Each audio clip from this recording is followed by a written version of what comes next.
Game 2 ng Yokohama B Corsairs at Nagasaki Velka. Kumusta mga idol?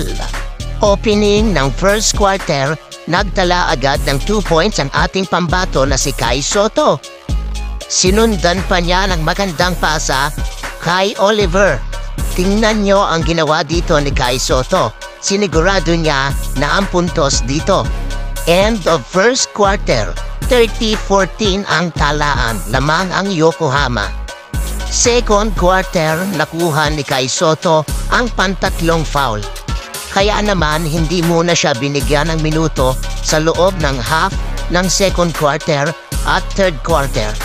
Ang nagtimon muna ng opensa ay si Oliver at sina Otuf at Kawamura. Third quarter mark, pinasok si Kai Sotto around 3 minutes.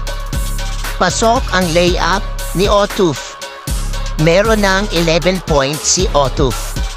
Nabigyan si Oliver ng isang fast break dito, kaya nadagdagan ang kalamangan ng Yokohama. 21 points para kay Oliver. Lahat sila ay nakapag-ambag sa opensa. Ang ganda ng layup ni Kawamura. Sa puntong ito, meron na ding 12 points si Kawamura. Kahit hindi masyadong nakakapuntos ang ating pambato na si Kai Sotto, maganda naman ang ipinakita niya pagdating sa depensa. Bago matapos ang third quarter, nakapunto si Kai Sotto na may kasamang foul, kaya mabibigyan siya ng isang free throw. Pasok ang free throw ni Kai Sotto.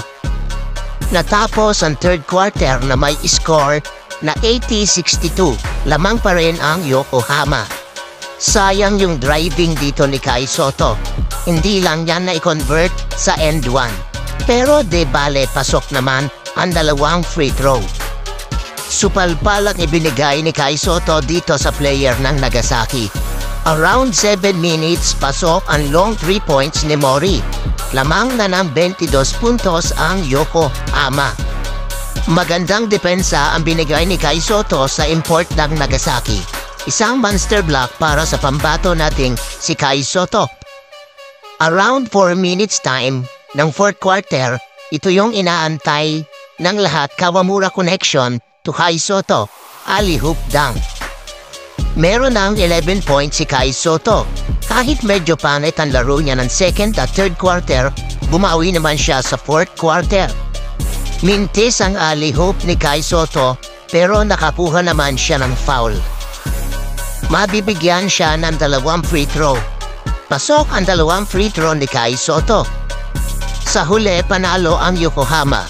Nakabawi sila sa pagkatalo nila kahapon sa Nagasaki. Final score 102-69. 33 lang naman ang kalamangan ng Yokohama. Good job Kai Sotto and the team Yokohama. Gumawa ng 13 points, 6 rebounds at 2 monster blocks si Kai Sotto